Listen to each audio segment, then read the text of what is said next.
It's loose. It's not loose. So this one I redid. I only put it around this. And I hooked it to it right here. And then I hooked it to this one. All right, so this is what I was talking about. So you have this right here. You come down through it, you come back up, and you run it. Okay, that's slow.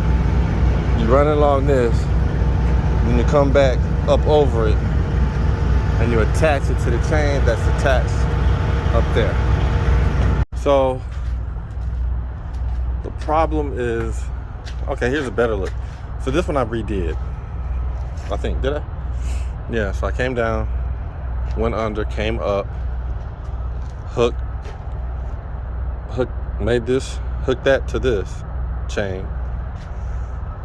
And then that one came down, and then I hooked this to that chain. This one is messed up because it's rubbing up against a tire. So I don't know. I'm gonna wait and see. But same thing. So actually this one I connected up here.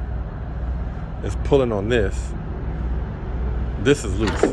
See, this is loose. But this doesn't matter because it's secured to this chain part right here. And then this chain that it's hooked to is going down, comes back up, and connects to that.